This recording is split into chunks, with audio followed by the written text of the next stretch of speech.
everyone! Welcome to Kairos Moments. My name is Bel Miranda. Kumusta po ang lahat? So obviously, we're here in Tanay, Rizal. So after our lunch, kanina 3 p.m. na kami natapos mag-lunch.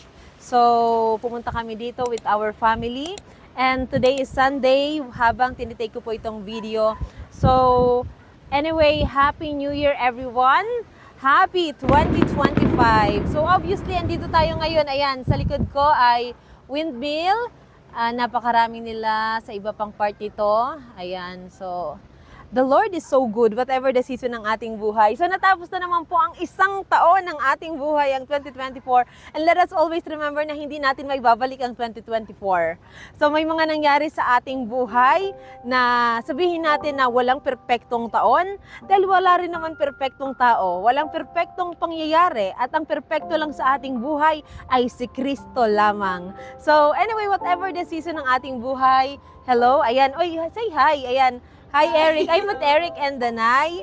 So, the Lord is so good, right? Yeah. Always good. Yeah. Always good. So, let us always welcome our 2025 na ang puso natin filled with thanksgiving to God. And of course, sa ating, ay, ang ganda ng Ang ganda ng kalangitan. Wow. We praise you, Jesus. We praise you, God. I like the view sa likod ko habang tinitake ko itong video. Wow. Thank you, Jesus. Wow, napakaganda ng creation ng Panginoon. So anyway po, as I've said, maraming nangyari sa ating buhay, pangyayari sa atin na pwede ang iba, napakasaya na moment, napakasaya na pangyayari sa 2024. Pero nag-close po yung chapter ng 2024. But anyway, 2025 is here. And let us enjoy the goodness of God. And expect also that even if we're serving the Lord, even if we will be faithful to God, even if na-i-honor natin ang Panginoon, this is promised, those who honor Him, He honors.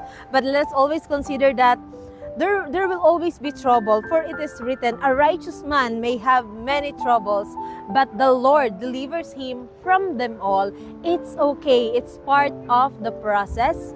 Parte siya ng paghubog sa atin ng Panginoon. But let us also always remember that whatever the season ng ating buhay, as we welcome 2025, ang tao na may pinaka-assure sa buhay, may assurance sa buhay, ay ang taong may sinasandigan, at ang sinasandigan ay si Kristo lamang. Because we know that even in desperate moment ng buhay ng tao, even itong 2025, even whatever na mga material na bagay magkaroon tayo, but these material things will never guarantee complete joy in our heart. Material things will never guarantee protection and even peace. But the Lord is giving us an assurance that with the Lord, with Him, those who hope in Him will not be disappointed, and those who hope in the Lord will always renew their strength. No matter what happens, laging may pag-asa kay Kristo. So, to my brothers and sisters in Christ, now, as we welcome 2025, may mga pangit na nakaraan. Pwede ba ang alalahanin natin ay ang mga mabubuting bagay? Pwedeng nasaktan tayo, pwedeng may mga taong nakasakit sa atin. Pero lagi ko po sinasabi, even to my other testimonies, let us forgive other people, not for them, but for us. Let's give freedom to ourselves.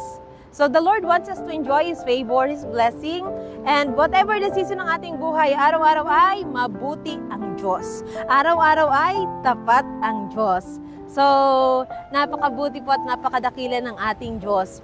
And even sa mga creation niya, simple na mag-travel tayo, even sa malapit lang na place, kung saan man yan, it's not about the place. It's about the presence of God. And it's about the condition of our heart. So what is the condition of our heart? It's about being thankful for everything that we have. It may be little, but give thanks to God. Pag ang puso natin puno ng pasasalamat, puno ng appreciation, magugulat po tayo o wag ka nang magulat, kundi dahil mas lalo mong malalakaran ang kabutihan at ang pagpapala ng Diyos.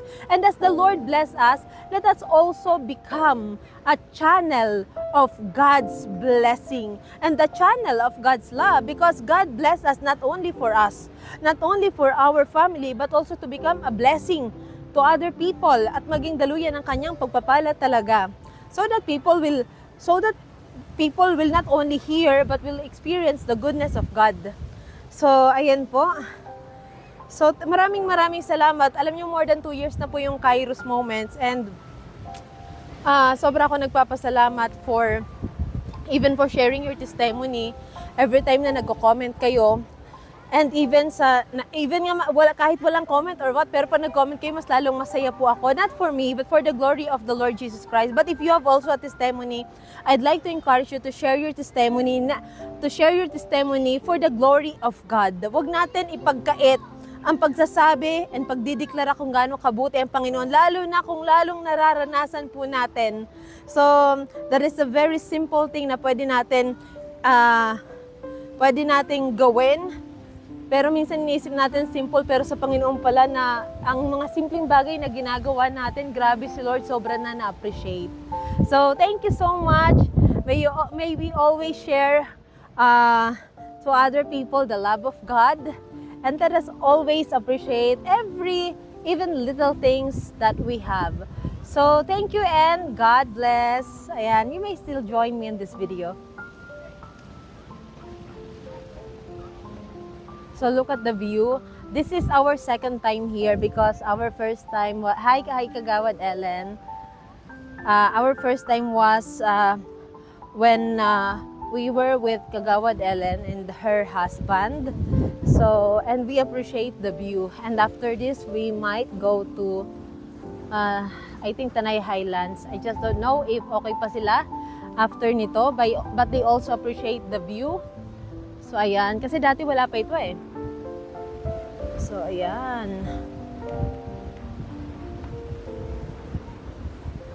So, again, maraming salamat po. God bless.